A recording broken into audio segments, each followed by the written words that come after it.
ರಾತ್ರಿಗಳೆಲ್ಲ ಸುಖದ ಕನಸುಗಳಾಗಿ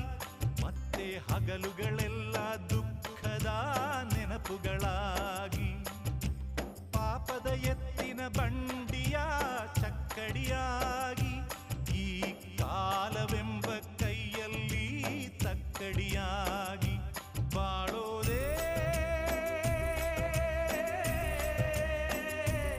ಇಲ್ಲಿ ದಿನ ದಿನಕ್ಕೂ ಕಥೆಗಳಾಗಿ ಕಾಣುತ್ತಮ್ಮ ಮನುಷ್ಯನಾಸಗಳೇ ವ್ಯಥೆಗಳಾಗಿ ಉಳಿಯುತ್ತಮ್ಮ